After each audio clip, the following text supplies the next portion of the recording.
So welcome back to this presentation on somewhat more advanced, a little bit more advanced DA stuff.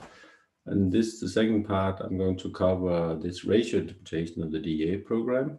I'm going to cover the use of partial price information or preference information to refine the measurements in a DA program. And I'm going to cover the slightly more theoretical material about relationships between distant functions, cost functions, and technologies, and the classes of DA models we're looking at. So let's dig in. Okay, so ratio interpretation and the game theory, theoretical interpretation of the DA programs. See, let me first try to develop the ratio formulation of the DA program. And up here, I've repeated the standard file input efficiency program. You want to find the largest possible proportional reduction. So you want to minimize the E that you can multiply on the input set for a given firm we want to evaluate, such that we still have enough, we still have more than the reference unit needs, and the reference unit is able to produce at least what we are producing. Okay, so this is the program that if you have a score of 0.8, it means that you could have reduced all of your inputs with 20%. And I've repeated down here again. The only difference is that now I've moved things around. So I have constant on my right-hand side, and then I have all the variables on the left-hand side. And the variables was the E and the lambda 1 to lambda k. So all of those variables are on the left-hand side, and then I have the right-hand side are just constants in this program. And the reason I formulate like that is because those of you who've had courses in linear program, you'll remember that this is sort of the standard formulation of a minimization problem. And if you have this standard formulation, it's relatively easy to develop a so-called dual program. And a dual program is just another way to represent the same program. It gives the same problem, it gives the same results. Given that it has a finite solution, it gives the same results, but it comes with a different interpretation. The idea of the dual program is that you associate prices to the different constraints.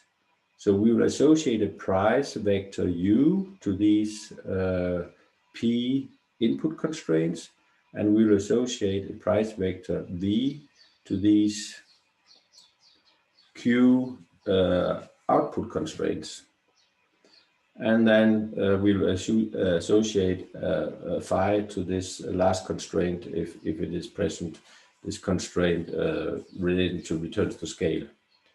Now, the idea of the dual program is that your objective function is now the right-hand side multiplied by these dual vectors. So it's 0.0 times U plus Y0 times V, and then plus phi times 1 or whatever we have down here. If you do this, you get this objective function here. And what you have is that then you do exactly the same calculations on the columns here, and then you say that they should be less than or equal to what you have on the objective function. The only variable we have in the objective function is actually the e's. So we take u times this x0, and that should be less than or equal to the coefficient we have up here, which is a 1, because it says 1 times e. Okay, so that's the first constraint. And the other constraint is that you have u times xk, or minus u times xk, because we have a minus here, minus u times xk plus v times yk plus phi times, assuming that we have these ones down here, then plus phi, and that should be less than or equal to the coefficient we have up here for the lambdas, but we don't have any for the different lambdas or the different columns here, and we don't have anything in any coefficient up here in these columns, so we just get it has to be less than or equal to 0. And then we get that this phi, because it varies a little bit whether you look at variable return to scale, constant return to scale, and so on. But you can go in and you can check that. You just take one of them and then you do dualization, and then you take another and you do dualization. And then basically what you'll see is that you can use this formula here, this formulation here, where capital phi of VRS is equal to all real numbers, DRS it's all the negative numbers, and so on. And if it's a constant return to scale, this phi is just equal to 0. So you basically get rid of that. So that's probably the easiest one if you want to try to dualize yourself. Try to start with the CRS, and then because then you don't even have to struggle with this phi. Anyway, what is interesting is that you have this here formulation, which basically says that you want to maximize, you can say you want to maximize the value of the output under certain conditions, namely that none of the value of the inputs should be less than or equal to 1. And then you also have a constraint saying that the profit you generate can at the most be 0, because you have the value of the output minus the cost of the inputs. Okay, so that's sort of a classical dual problem. You go from a physical activity problem to a pricing problem. And basically what we are saying is that we want to maximize the value of the outputs under the condition that despite of that maximization, none of the firms are making a positive profit. So that's one way to think of it. Now, if you look at this carefully here, you will also see that this sorry about this, my mouse is very sensitive here. You'll see that this, that the U x0 basically serves as a norming condition. So basically, it doesn't really matter whether we have a given set of prices or we have 100. We multiply all the prices on the input and the outputs, and the phi, we multiply all of that with 100. So this scaling up and down doesn't really matter, and that means that we can basically just put this and divide this up here. So you get like the value of the output divided by the value of the input. And then the condition down here, you can also rewrite that to mean that that the value of the output divided by the value of the input can at the most be 1 for all the firms. Okay. So that's the ratio formulation of DEA. So what's important, if you don't want to dig into the technicalities, is that this program, which we had this nice interpretation, we want to find the largest possible proportional reduction of all the inputs. That is the same as to say that we want to maximize the output-input ratio of my firm, subject to the fact that with these values we have attached to the outputs and to the inputs, none of the firms can have a ratio of output to input which is larger than 1. Okay, so I repeat it over here. So we have this dualized and rewritten Farrell input efficiency program, and it looks like here. Okay. So what are we trying to do in this program? We're trying to maximize the weighted output input ratio, where we have these U are the prices on the input side. They are so-called dual input prices. V are the prices on the output side, the so-called dual output prices, and phi is a return to scale constant. And this way of formulating the efficiency program is kind of nice because it comes with a lot of extra interpretations. You can look at it as a cost-benefit analysis, where you look at the benefit-cost ratio, and you want to make this as high as possible, but no firm should have a benefit-cost ratio higher than that. So it's like a cost-benefit analysis where you have endogenous prices or weights. So think of it like this. Okay, if you want to do a cost-benefit analysis, the biggest problem is normally to find the right prices. What are the value of the products being produced, and what are the prices or the cost of the items being used? What this one problem, what DEA does, is solve that problem. as I've said before, you can do DEA without prices, but you can also interpret it like you do a cost-benefit analysis, but without prices, and then this program goes in and it picks the prices in such a way that the evaluated unit gets as high a score as possible. But at the same time, there are some restrictions on the values they can get, because with these prices that they claim that they have, no one should be able to get output input ratio that is larger than 1. Okay, so it's a cost benefit analysis with not with given prices upfront, but with endogenous prices, and that's kind of a nice interpretation, because in some sectors they do understand the logic of some sort of cost benefit analysis, but they say that that's difficult to use because you need prices.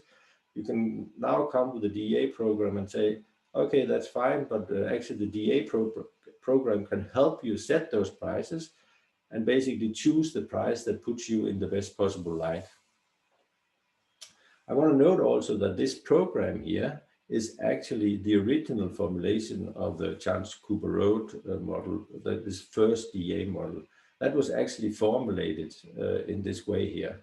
And the reason they started with this, and then they did linearization and dualization, and then they came up with the one I started with. So actually, we're doing nowadays, we are normally explaining DEA in a reverse order. But the reason that Chance-Cooper-Road started with this framework was actually that this is very much how engineers would think. They would think, what's the output per input? And then they realize there are multiple outputs and there are multiple inputs. So what do? Well, they would like to find some weights that they can attach to the different outputs so that they can aggregate it into one number. And likewise, they would like to attach some prices or some weights to the different inputs so that they just get a composite input. So you can also look at this as a composite output divided by a composite input. And the problem for engineers is to find those ways that we use to construct like a combined output and a combined input. And the DEA problem solves that.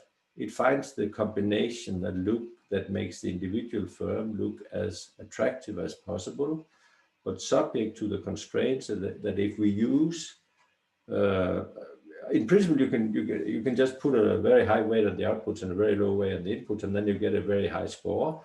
So the way that we constrain this is to say that no one, we basically want to constrain that to that it cannot be any higher than 1. And so we're doing the evaluation on the condition that no one can look better than 1 with the same priorities that we choose. So this is one interpretation of all of this. Okay, I have to be evaluated. I could in principle claim that I want to aggregate the inputs with the U vector and the output with the V vector. Okay. But I have to, other firms could, there are conditions on how well I could look by choosing a high output prices and low input prices, because if we were to use the same priorities as I claim are my priorities or my prices, then no one else should be able to get a score above 1, or should make, if you go back to the previous one, should make a profit with those prices. So this is the way that we constrain the level of these scores. We say that no one should look better than 1 with those prices. So you could look at it, as I said, also as like a composite output divided by a composite input. So in that sense, it's very similar to the key performance indicators. And I started out in another lecture criticizing the use of KPIs because they use one input and compare that to one output. But here we are actually doing the same. We are calculating like an output-input ratio, but we're just using combined output divided by combined inputs. And the DEA helps us find the weights that we can use to combine the multiple inputs into one input and the multiple output into one output. Okay? You can reformulate even this problem here into another problem, like this one down here. And what this one here, and I should have written actually superscript 0. I don't know why it became a K, but that's a mistake. It's also in the book, I think. It should be E0, not EK.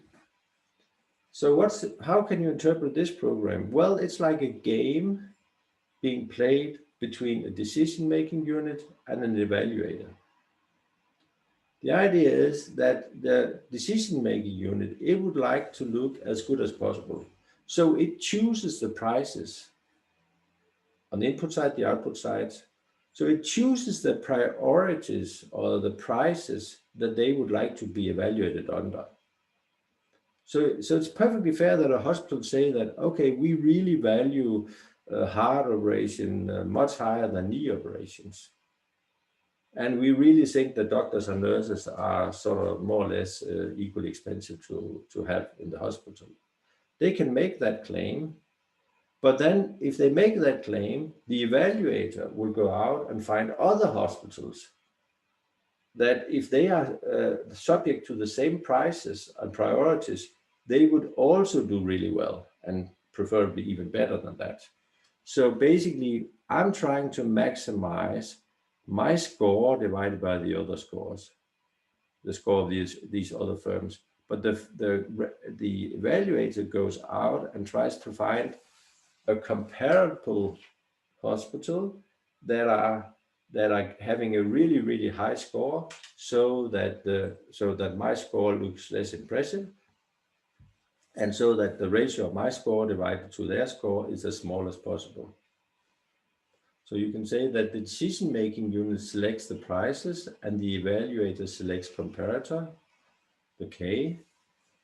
This is the game that is actually this is one way to think of it, think of the DA as a game being played between the evaluator, who makes everyone look as bad as possible, and the firm that wants to select prices so that they look as good as possible.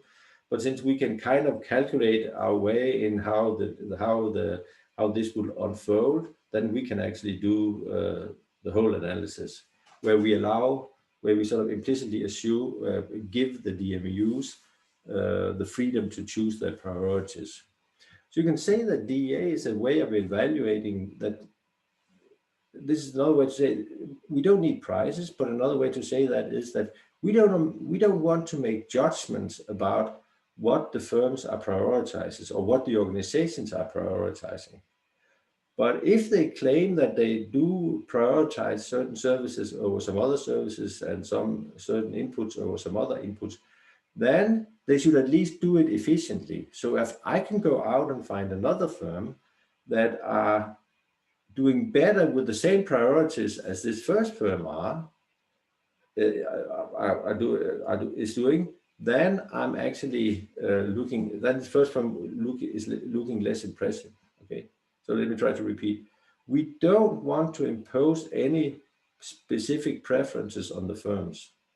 They're allowed to weigh together the outputs in the way they want and the inputs in the way they want.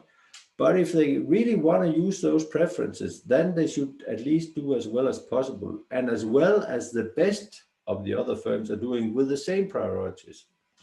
Okay, so that's the idea of it. We give them freedom, but we make them responsible by saying that, okay, if this is really what you claim, then why didn't you do like this other firm K did? Because they were able, with the same priorities as you claim you have, to get more output per input. Okay. So any questions for this? I know it's a little bit more abstract, and especially if you hadn't had like a real course in linear programming, this whole dualization might be complicated to understand. But as long as you understand the interpretation of these programs, then it's all fine.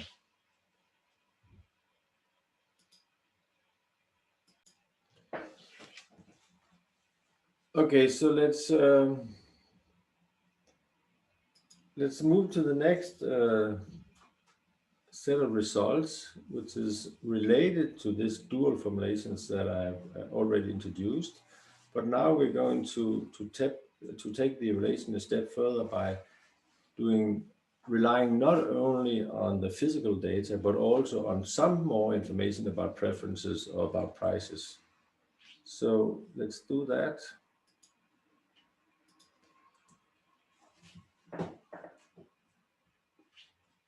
If I can make this shift. Or I have to do like this. Okay, so what do I mean by partial information about preferences or partial information about prices? The idea is that if you have some information about the relative cost of your inputs or some information about the relative cost of your outputs, not precise information necessarily, but some information, then you can actually refine your measurements. So you can refine measurements by including partial price information. It could also just be preference information. There might not be any prices on the products that you produce as a municipality.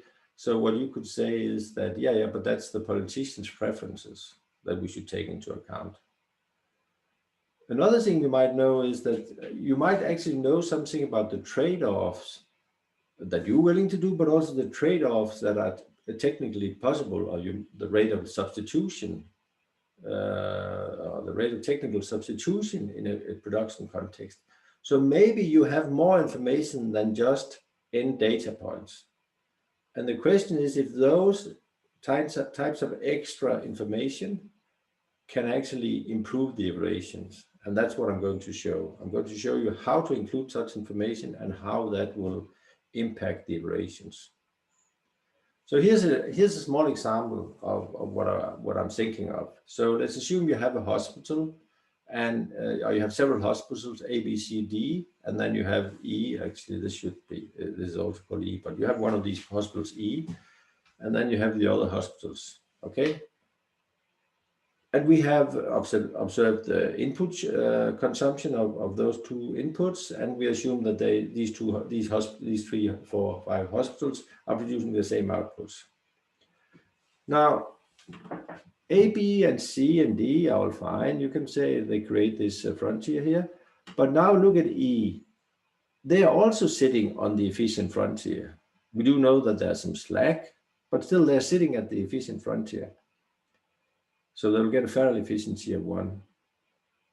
But what is special here is that we have a totally horizontal isoquant.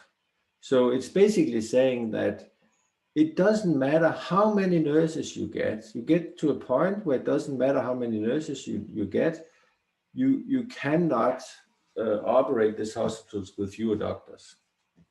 Okay. Maybe that is unrealistic. Maybe there's still some things that the nurses can do, and they might not have exactly the skill set of a doctor, but then they have some other skills. So maybe we could still do with a few fewer doctors, and if you just get enough extra nurses. So maybe it's not realistic to use the blue isoquant here. Maybe we should extend the isoquant with this red dotted line here. And likewise up here, look at this point here, also called E. Here we say that you reach a point where you cannot save 1 hour of nurse time, irrespectively of how many doctors you get. That's why we get this totally vertical isoquant here. That's probably also not realistic. I mean, whatever the nurses do, part of that can probably, if you have enough doctor time, they can probably substitute at least somewhat for the services provided by the nurses. So basically, that is what you can get out of it. If you have some private information or some partial information that it's not totally impossible to substitute between these products at some these inputs, then you could extend the technology with these red and dotted lines here, and that means that all of a sudden this firm E, it could actually save more. This hospital could save further because it could save. Here it cannot save anything, but now it can at least save now down to this red dotted line. So it means that some of the firms that previously looked efficient, they will now look less efficient. And you might also have you might have different price information. That means, for example, that you could actually extend this technology down here. And that also means that all of a sudden C and D could also save more. So it really depends on what kind of information you have. So that's the idea. But the question is, how can we how can we include some information about these rates of substitution? And we might not, this is kind of the limit. This could be like the limit of the information. This could be like the limit of the information we have. So maybe we know that, okay, at least if you get 10 more nurses, you could substitute for a half a doctor. But maybe you need more. If you have even more nurses, then it's also fine. It is possible that you need a lot of nurses to substitute for a doctor. So maybe you shouldn't think of it as precise information about the substitution between doctors and nurses. It's just sort of a limit on what you're certain that if you get 10 extra doctors, nurses, you could substitute for one doctor, for example. So that's the idea. Okay, so how can we include that kind of information? Well, we cannot do that directly in the primal program or the normal DA program, this one here called the primal. We can do it if we use the dual formulation that we talked about before. Because you just take the dual formulation and then you just add some constraints on the U and the V variables, on the relative prices on the input side and on the output side. And let me explain how. Let's assume, for example, that you say on the input side, the cost relationship between doctors and nurses is somewhere between 1/2 and 4. What does that mean? It means that the cost of one doctor is higher than 1/2 a nurse, and it's smaller than 4 times the salary or the cost of one nurse. So we don't know exactly what the cost of the nurses and the doctors are, but we know that doctors can at the most be as cheap as 1/2 a nurse, and at the most it will cost the equivalent of 4 nurses. So it's kind of a variation interval that we introduce here. It's partial information. Precise information would be to say, what is the physician-nurse relationship? Well, it's 2.5. Okay, so the salary to a doctor is 2.5 of the salary to a nurse. That would have been precise information. Now, I'm looking at it, I'm assuming, for example, here that I have a hospital.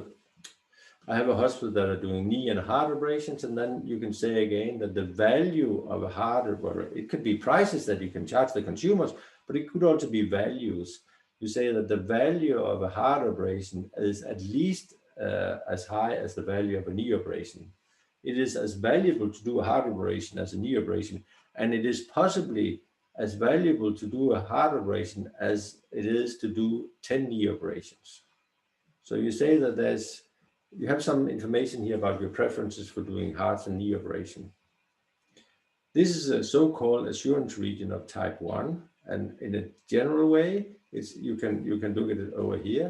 It's basically the relationship between 2 input prices, and you give an interval for this ratio. And likewise on the output side, you take a ratio of 2 output prices, and then you find an interval for that. That's called the assurance regions.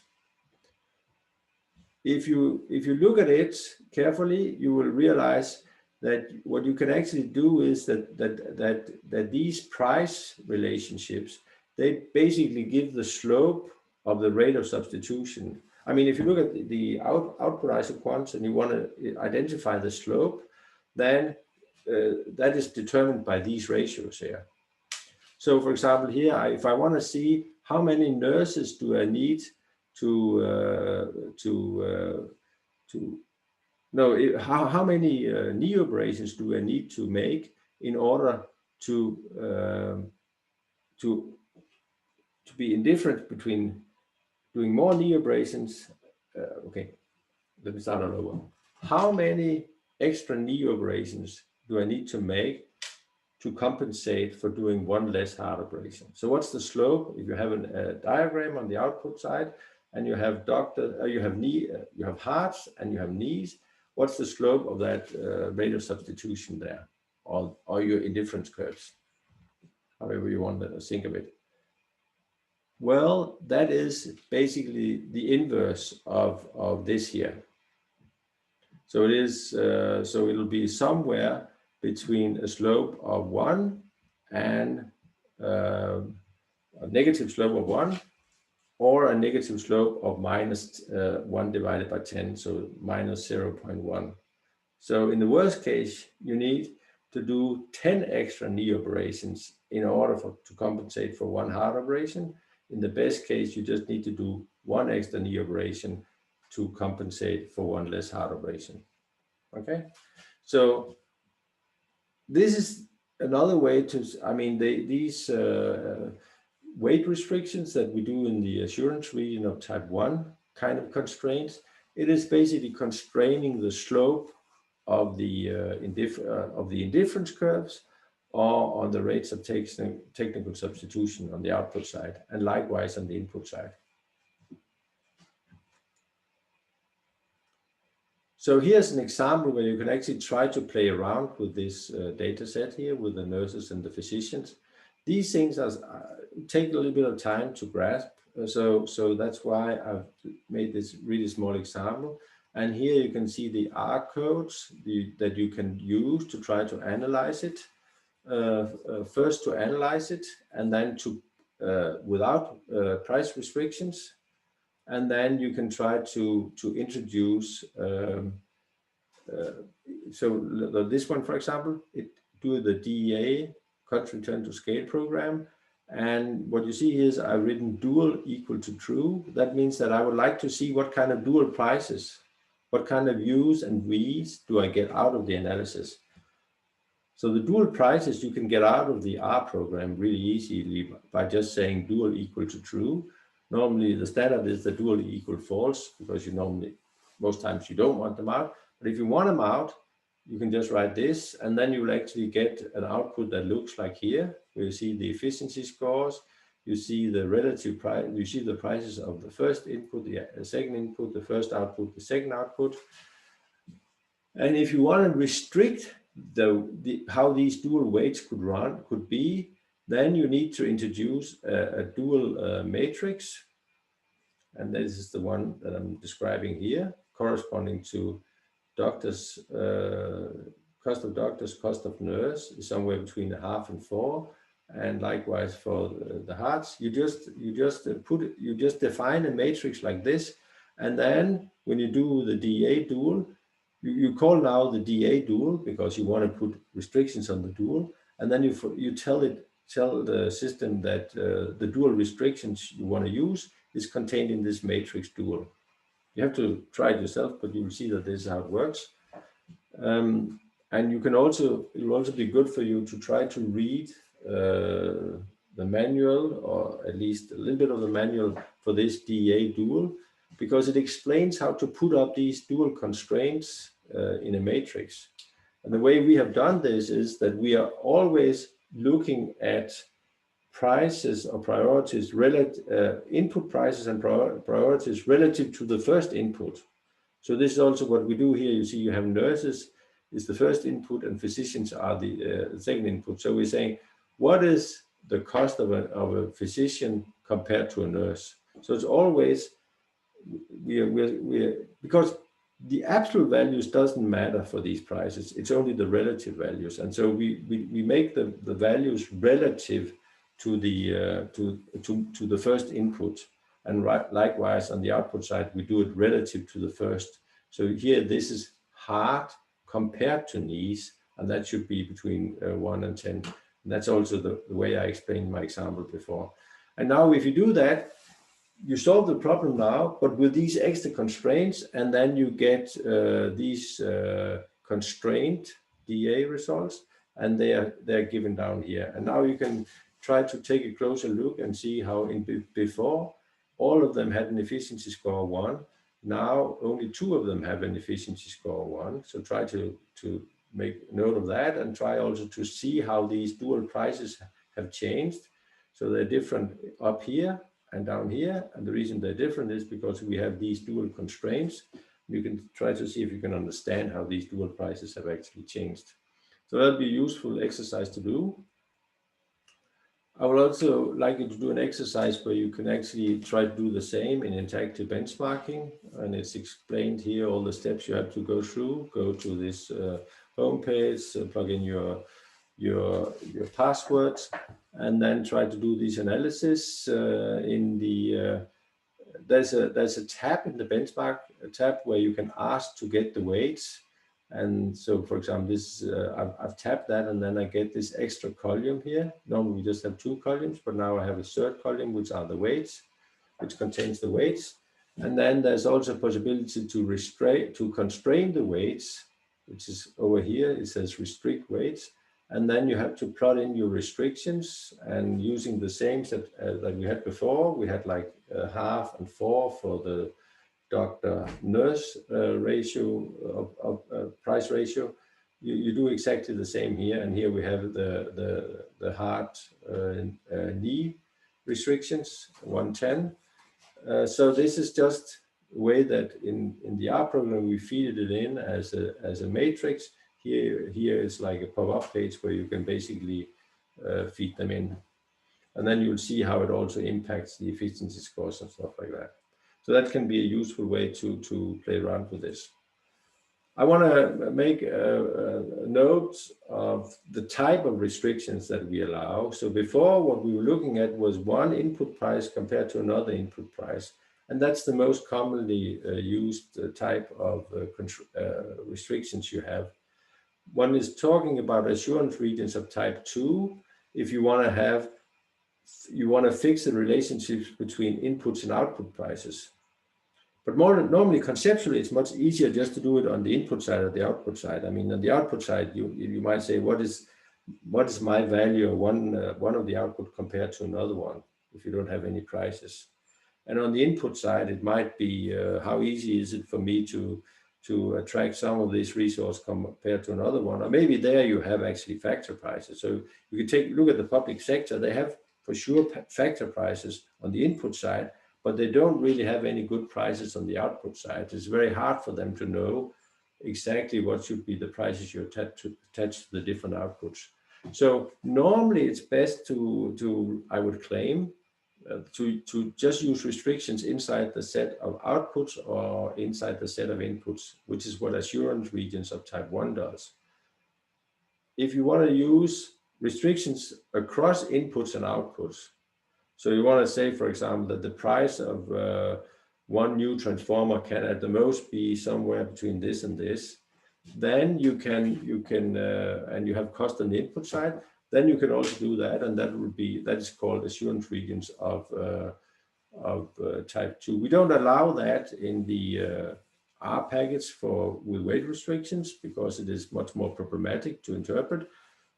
But if you really want to do it, you can ask and have an extra code for that. Here, I'm giving you an example of the importance of weight restrictions, and actually one of the regulators are using that, namely the Brazilian one.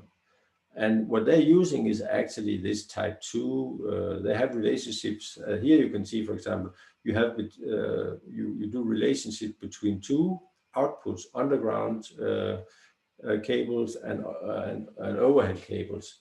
But here they do something with an output, namely air distribution network divided by OPEX. So they're basically saying something about what can 1 kilometer of overhead line cost to operate. They give some restrictions to that. So here they make a restrictions between the input prices and the output prices.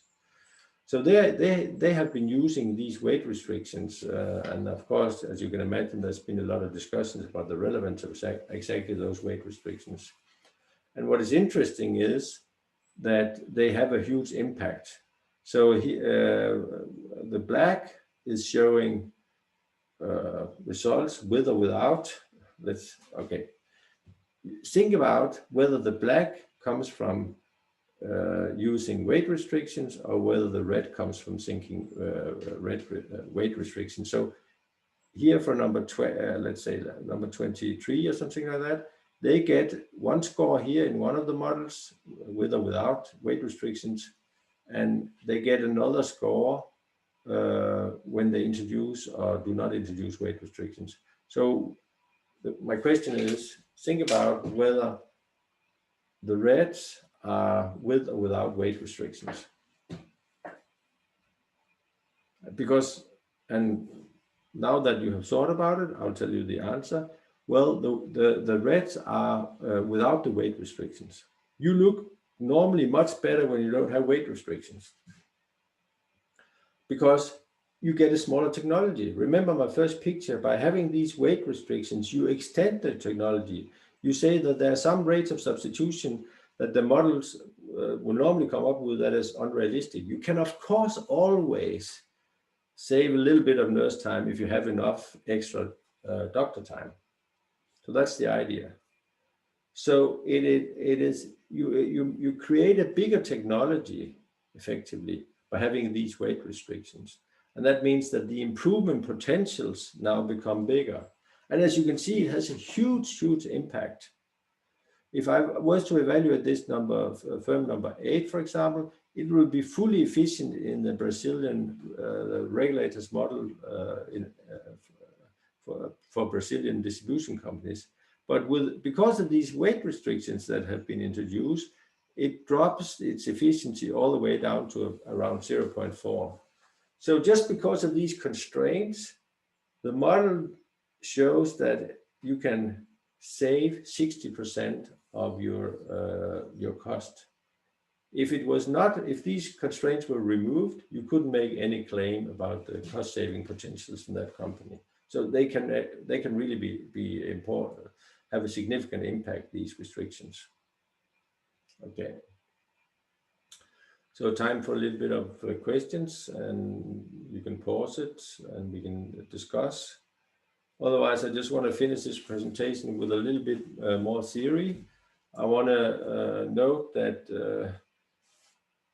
the DEA, if you look at it from an economic point of view, or as an economist would look at it, they would normally say that what kind of properties does a cost function have, okay? And then they'll go out and find some parametric form like a polynomial that fulfills those conditions. So let's try to see what are the general economic properties that the cost functions we estimate in DEA have. And they're very close to the actions that we have talked about.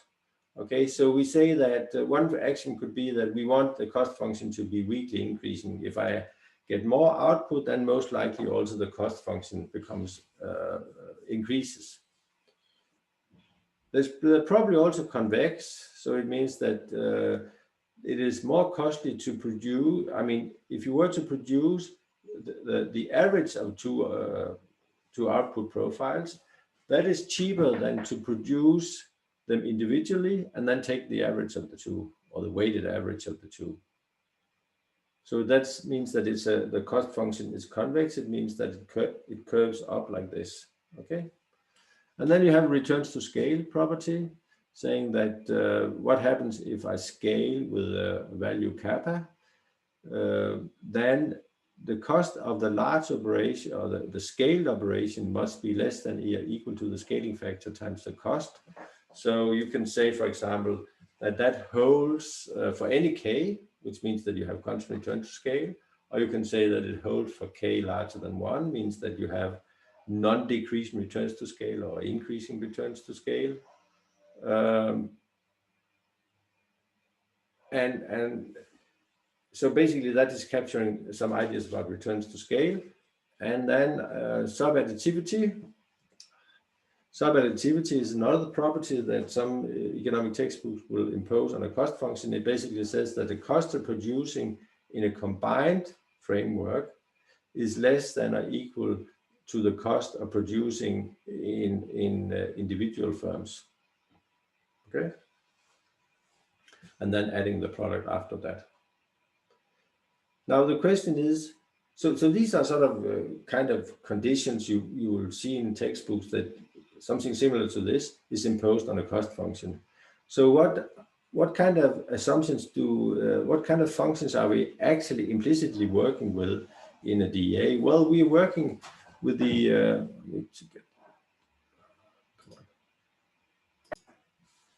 okay. So what I was trying to say when my dog started to bark is the following. There are certain properties of cost functions, that is situations where you have multiple output, one input, that are one input that is very natural to work with. And the natural assumptions could be looking like these up here. So I just want to check what kind of assumptions do we do in DA. And you see that they are always combinations of those assumptions.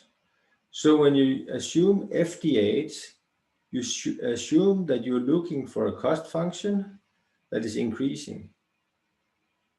If you assume that you have VIS technology, the assumption is that you're looking for one which is increasing and convex, and so on. Another way to say this is if you look at it as a statistical problem. In statistics, what we do is that we have a class of functions or class of models, and then we try to use data to figure out the value of the parameters. So we have a class of functions. Let's say we have the set of linear functions are in here, and then we try to estimate the coefficient so that we get an estimate which is one precise point in that set. Okay. What this here illustrates is that we do is kind of the same in a DA framework, but the difference is that we just work with, we start with a very large class of possible functions before we pick out one of them. So it's not just a linear one, it's only those that are, for example, increasing or increasing and convex. So that's really what that's an important message here, and that's why we also called it a non-parametric assumption model. We make really few a priori assumptions about the structure of the cost function. Okay. You could do the same on the output side. Normally you would like a production function to be increasing. So if you get more inputs, you can produce more outputs.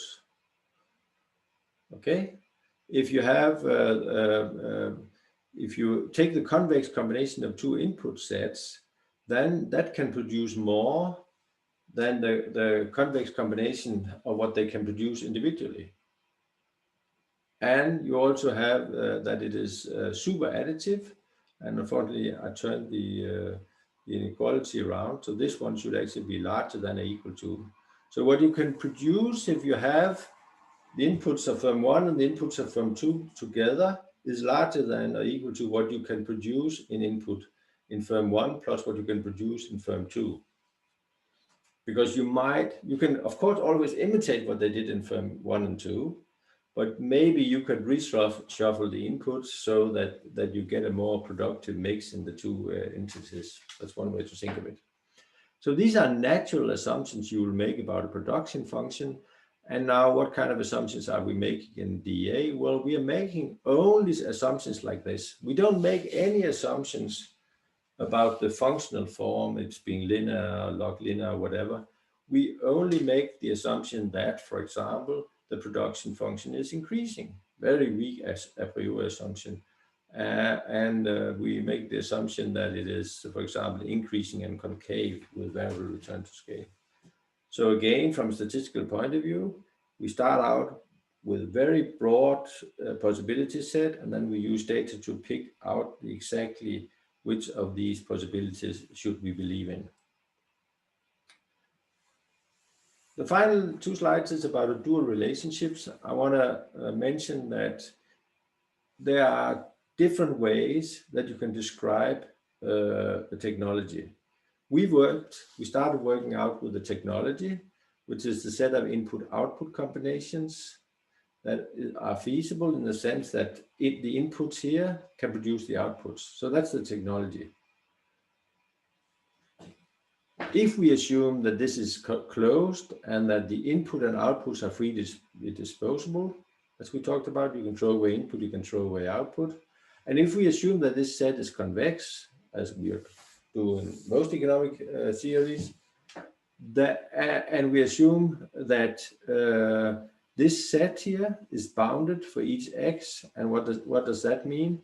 It means that the set of outputs that can be produced by a given input, So this will be like the output possibility set that we often draw, that is bounded. There are no cases where you can produce an infinity of one of the products as long as you have a fixed input.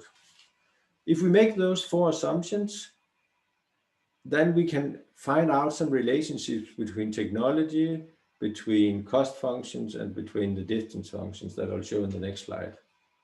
Before doing that, I just need to introduce the idea of an input requirement set, which is basically the inputs that are able to produce this output here. So if the input requirement set for output Y is the set of inputs that are sufficient to produce Y, which means that X and Y is inside the technology.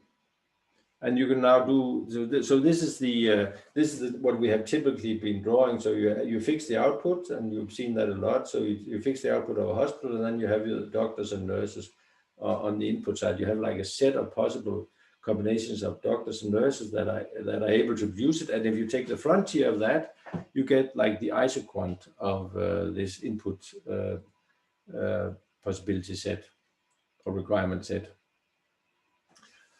Now, we also introduced the idea of Shepard, which is just the inverse of Farrell.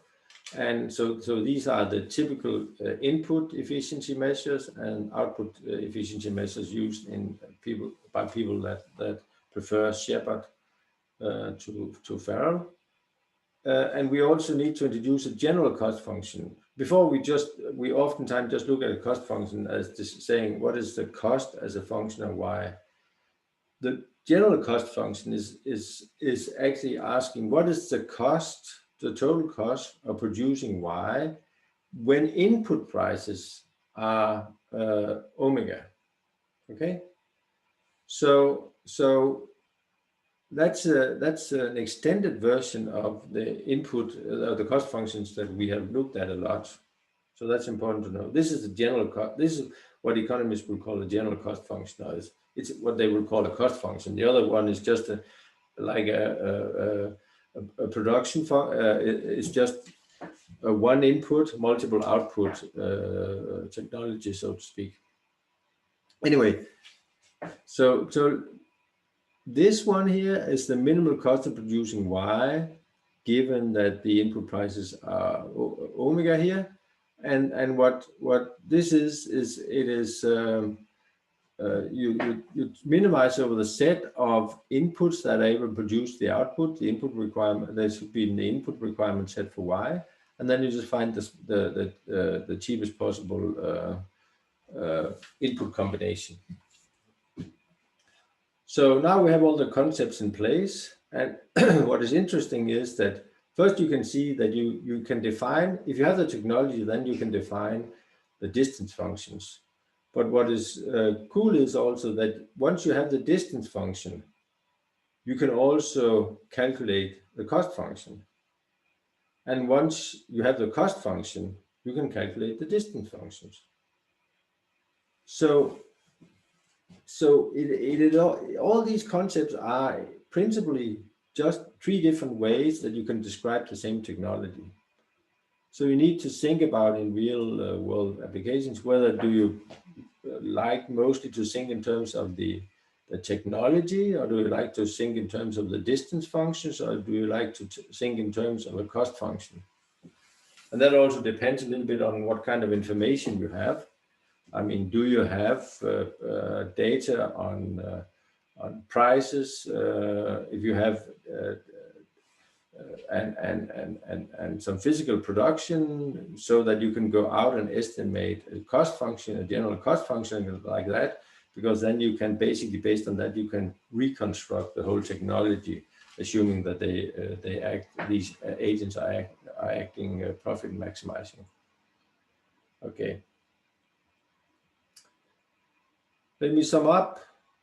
DEA, as we talked about before, is an extremely popular approach. It's easy to use, and it's also very easy to misuse. To avoid misuse of this method, it's very important to understand, have a feeling for how the technology is constructed, and that's why I've been emphasizing these axioms, and I've been emphasizing these illustrations of the role of free disposability, convexity, and returns to scale. It's also important to understand how you make put it into an efficiency evaluation program. Like with in that program, you don't necessarily need to understand the details of linear programming, but just to get an idea of how this is all structured and how we find the solution is basically for the software to handle that problem. But we learned in addition to this is a little bit more details about some slightly more advanced stuff, namely some alternative efficiency programs, directional efficiency. How can we implement that? How can we do that in the R program? We talked also about dual efficiency, about super efficiency, and we also showed how you can do that in the different softwares. And we talked about the ratio interpretation of the program using the dualization and the ratio interpretation, and that led us to this possibility that you could, in addition to physical data, you could also include preference data and price data, and that would allow you a more refined evaluation. It's a tougher one, but it's to some extent a more refined evaluation of the companies that you evaluate. It's also an evaluation that you will probably run into a lot of problems with, in the sense that the industry will objecting as soon as they realize that they actually put them in a worse light. But it is something to consider. And we talked finally about DEA cost and production functions, and how general cost function is an alternative way to describe a whole technology. Okay, so it's time for final questions, and then I will just stop sharing here.